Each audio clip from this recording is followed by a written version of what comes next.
آج یہ تکلیف دہ بات چیت جو آپ نے سنانے کا مقصد یہ تھا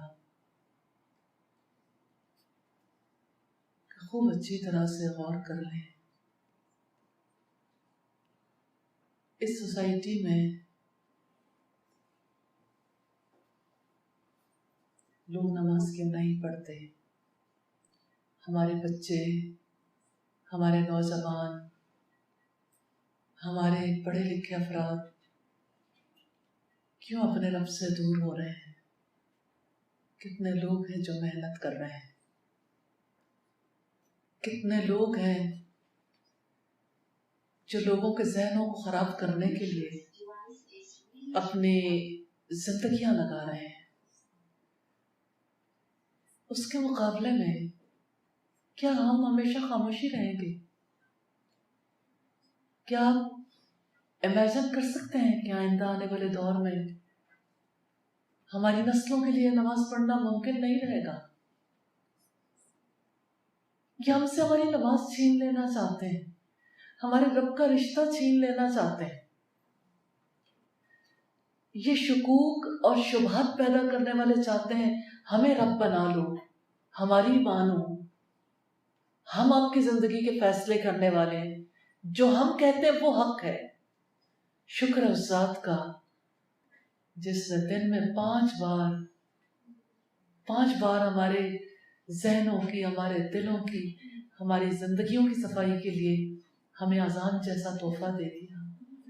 آئیں ایک بار پھر اذان سنتے ہیں اور اللہ سے دعا کرتے ہیں، یا اللہ، اے میرے رب، وہ جیسے اقبال نے کہا تھا، یا رب دل مسلم کو وہ زندہ تمنا دے جو قلب کو گرما دے، جو روح کو تڑپا دے. اور وہ تمناؤں کو بیدار کرنے والی اذان سنتے ہیں اور اس کے بعد نماز پڑھیں گے انشاءاللہ. اور کل دوبارہ ملیں گے تو انشاءاللہ ہم نماز کے حوالے سے اگلی بات چیت کریں گے. جی آپ کچھ کہنا چاہتے ہیں؟ میں یونیورسٹی میں تھی تو ہمارے پروفیسر ہوتے تھے ہمارے ساتھ، ہمارے کلیگ، انہوں نے مجھے کہا وہ انڈیا سے پی ایچ ڈی کر رہے ہیں اس وقت پہ آرکیٹیکٹ میں، اور وہ ہمیں ان کے ڈپارٹمنٹ سے کچھ اختلاف رہتا تھا، کیا فیشن ڈیزائننگ والے لوگ آرکیٹیکٹ اور اسکلپچرز، اور کیونکہ یہاں پہ بھی کوئی ذکر کر رہا تھا تو ذرا تھوڑا اور طرح سے بہیو کرتے ہیں آپ لوگ سارے، تو کبھی ان کے ساتھ بن نہیں پاتی تھی اس طرح سے. تو لیکن سینئر تھے اس وقت، پتہ نہیں تھا، پہلے ٹیچر تھے، عزت کرنی ہوتی تھی، اور پھر کولیگ بھی ہو گئے تو پھر تھوڑا سا ایک ریگارڈ، اتنا اس وقت پوائنٹ آف ویو پتہ نہیں تھا. ہم ایک ٹرپ پہ جا رہے تھے، ہم سب نماز کے لیے جمعے کو ضرور جاتے ہوتے تھے، ہم سب جو اپنے ڈپارٹمنٹ کے لوگ تھے، لیکن ہماری جو اس ڈپارٹمنٹ کی تھیں ٹیچر، جو ایک پینٹر تھیں، وہ کبھی بھی نہیں جاتی تھی نماز کے لیے. ہم انہیں بڑا فورسفلی بھی کہتے تھے کہ آپ چلیں ہمارے ساتھ، اس یونیورسٹی میں کئی سالوں سے پڑھا رہی ہیں، تو وہ کہتے ہیں کہ نہیں مجھے ضرورت نہیں ہے. اچھا یہ بات اس کو سمجھ نہیں آتی تھی. پھر ہم اکٹھے ہوتے تھے، ہم نے ایک ٹرپ پہ جانا تھا، تو انہوں نے کہا کہ ہم ٹرپ پہ جائیں گے جی، اور یہ کریں گے اور وہ کریں گے. اور ہم نے کہا کہ آپ ہمیں کہاں چلنے کا پلان ہے؟ تو انہوں نے کہا کہ جی ہم ٹیمپلز جائیں گے، اور ہم یہ گرو نانک جائیں گے، اور یہ اس کو سارا وزٹ کریں گے. تو ہم نے کہا جی گرو نانک اسی کی کرن جانا. کہتا میڈم گل تو ایک ہی ہے، متھا جا کے گرو نانک ٹیک لو یا مسجد ٹیک لو، فرق کیا پڑتا ہے؟ یہ وہ لوگ ہیں جو بیٹھ کے ہماری اولادوں کو پڑھا رہے ہیں، جہاں پہ ہم بھیج کے سمجھتے ہیں کہ ہم انہیں قابل بنا رہے ہیں، مور سیکیور. یہ فلاسفیز اس وقت اتنی سمجھ نہیں آتی تھی، ایک بات ہی لگتی تھی، لیکن یہ بات نے مجھے تکلیف دی. میں نے کہا پھر آپ ہی جائیں، ہمارے لیے مسجد اس میں فرق ہے. دس از سو کامن کہ جب آپ بیٹھے ہوتے ہو، ڈسکشنز ہو رہی ہوتی ہیں تو وہ، لیکن ہمیشہ مجھے میں اب جب دین پڑھتے ہیں فلاسفیز کا کلیش ہے، فلاسفیز پڑھائی جاتی ہیں. آپ اپنے بچوں کی کبھی کتابیں کھول کے تو دیکھیں، سمجھ نہیں آتی، پھر بھی انہیں پڑھنے کی تو کوشش کریں. وہ کون سی ہسٹری پڑھاتے ہیں، وہ کون سی فلاسفیز پڑھاتے ہیں جس کے بعد مسلمان کا بچہ صرف نماز پڑھنے سے نہیں بھاگتا، وہ فلاسفیز ہیں. تو وہ ایک جملہ تھا، میں ہمیشہ سوچتی تھی لیکن اس کو سننے کے بعد کہ نہیں، یہ تو اس بندے کی فلسفی تھی جو اس کے اندر انجیکٹ تھی. اور وہ ہم سب، میرے آپ کے جیسے گھروں کے بچے تھے جو یونیورسٹی میں پڑھتے تھے، اور وہ سارے کے ساتھ، اور وہ اگر پاکستان کی کسی یونیورسٹی میں آ کے پڑھائے تو وہ موسٹ وانٹیڈ ٹیچرز میں سے بھی ہے. آپ کے جتنے فیشن اسکولز ہیں یا جتنے آپ کے آرٹ کے اسکولز ہیں، اس میں وہ پاکستان کے ون آف دا ٹاپسٹ رینک ہوتا ہے وہ ٹیچر. تو باقی جگہوں پہ بھی کوئی زیادہ صورتحال فرق نہیں ہے، لیکن یہ وہ ایکسپیرینسز ہیں جو ہم نے خود بھی کیا ہے. تو اللہ تعالیٰ ہماری نسلوں کو محفوظ فرمائے. ایک اس سے بھی زیادہ تلخ ویڈیو ہے. پرسوں اصل میں کسی کی ملاقات میرے سے ہوئی تو انہوں نے مجھے بٹھا کے کچھ ویڈیوز دکھائی. انہوں نے کہا کہ یہ دیکھیں جی، یہ ایک کانسیپٹ ہے جو ہم سب نے یہاں پہ سنا ہے، تو شاید ہم کسی جگہ پہ شاید ہلکا پھلکا سا برداشت تو نہیں ہو سکتا، لیکن بہرحال اس سے بھی زیادہ تلخ کانسیپٹ ہے جو دین داروں کے بارے میں اور اسلام کے بارے میں دینے کی کوشش کی جا رہی ہے. میں اگر ہم آپ کو وہ سنوائیں تو بہت زیادہ، کل ہم اپنی ٹیم کے ساتھ بیٹھے ہوئے تھے، میں سنوانے کی کوشش کی، میرا اپنا حوصلہ نہیں تھا، 5-7 منٹ کے بعد میں نے بند کر دیا کہ نہیں، میرا نکال کے اس سے آگے ہمیں نہیں سننا چاہیے.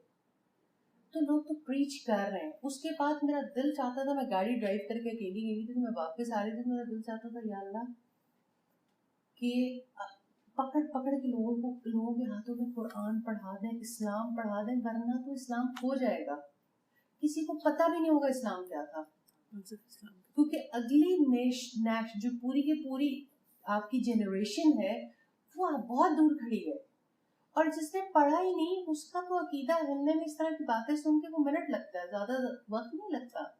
ہمیں بھی اللہ تعالیٰ اپنی رحمت سے محفوظ رکھے تو محفوظ رکھ سکتا ہے، ورنہ اس طرح کی باتیں تو گونجتی. میں گھر گئی، میں پورا ٹائم میں نے لاؤڈ والیوم کے میں قرآن سنتی رہی.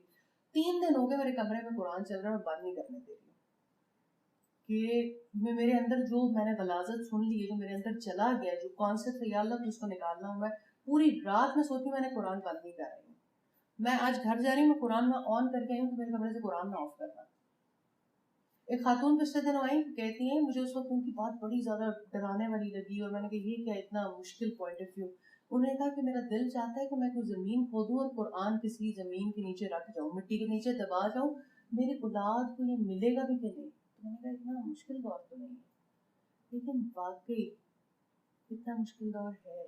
یہ فلسفیز اگر آپ صرف اس پوری آرگنائزیشن کی موومنٹ کو دیکھ رہے ہیں نا، آپ کے جو لوگ ہمارے اپنے جو جاتے ہیں، جو ویسٹرن سوسائٹیز میں رہتے ہیں، وہ پھر کس ایجنڈے کے ساتھ کس طرح سے برین واش ہوتا ہے وہاں پر، کیونکہ آپ کو سروائیو تو کرنا ہے.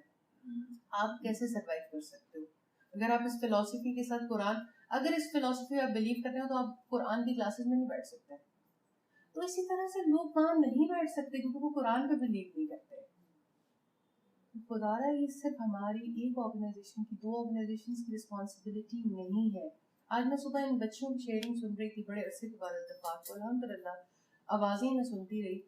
اس قدر خوبصورتی کے ساتھ یہ روحیں ایکسپریس کر رہے تھے اپنی باتوں. کبھی آنے سے پہلے تفسیر کلاس میں کیونکہ بہت سارے لوگ نہیں بھی تھے، تو اتنی زیادہ ان کے لیے دل سے دعائیں نکلتی، یا اللہ ان کا ایک ایک جذبہ، ایک ایک بولا ہوا لفظ، ایک ایک سوچی ہوئی بات، یا اللہ تو اس کو قبول کر لینا، ہمیں توفیق دے دینا. ہم اور لوگوں تک، ہم اس بند کمرے میں بیٹھے ہیں، چند لوگ ہیں، باہر گھر جاتے ہوئے دیکھیے گا کتنے لوگ ہیں جو ضائع ہو رہے ہیں، کتنے لوگ ہیں. اب تو یہ فکر کر دیں کہ ہم لوگوں کو اسلام پڑھا ضرور دیں، ایک دفعہ اپنی زندگی کا مشن ضرور بنا لیں. یہ نہ ہو کہ بغیر پڑھے تو بہکانا بہت ہی آسان ہے. صرف یہ فرق نظر آتا ہے کہ بغیر پڑھے تو بہکنے میں سیکنڈ لگے گا. میری آج ہماری ایک بڑی پیاری ساتھی ہیں، قصور میں ہوتی ہیں، مجھے اس کا تھوڑے دن پہلے میسج آیا، بھائی کے لیے دعا کیجیے گا، بہت پریشان ہے، بہت ڈپریشن میں. میں مصروفیت کی وجہ سے جواب نہیں دے سکی. کل میں نے رات پھر میسج آیا، میں نے پوچھا بھائی کو ہوا کیا؟ کہتی چپ ہو گیا، کسی سے بات نہیں کرتا، کبھی نمازیں پڑھتا، 2 دن پڑھتا، نہیں پڑھتا تو چھوڑ دیتا ہے، عجیب حالت میں ہے. کسی نے اس کا برین واش کیا بیٹھ کے. اگر آپ اپنے بچوں کی دوستیاں چیک کریں، باقاعدہ بیٹھ کے، پہلے صرف یہ کہا جاتا تھا نا تمہارا بوائے فرینڈ نہیں ہے، تمہاری گرل فرینڈ نہیں ہے، ایک سوشل پریشر یہ ہوتا تھا بچوں کی. یہ سوشل پریشر بہت چھوٹا رہ گیا.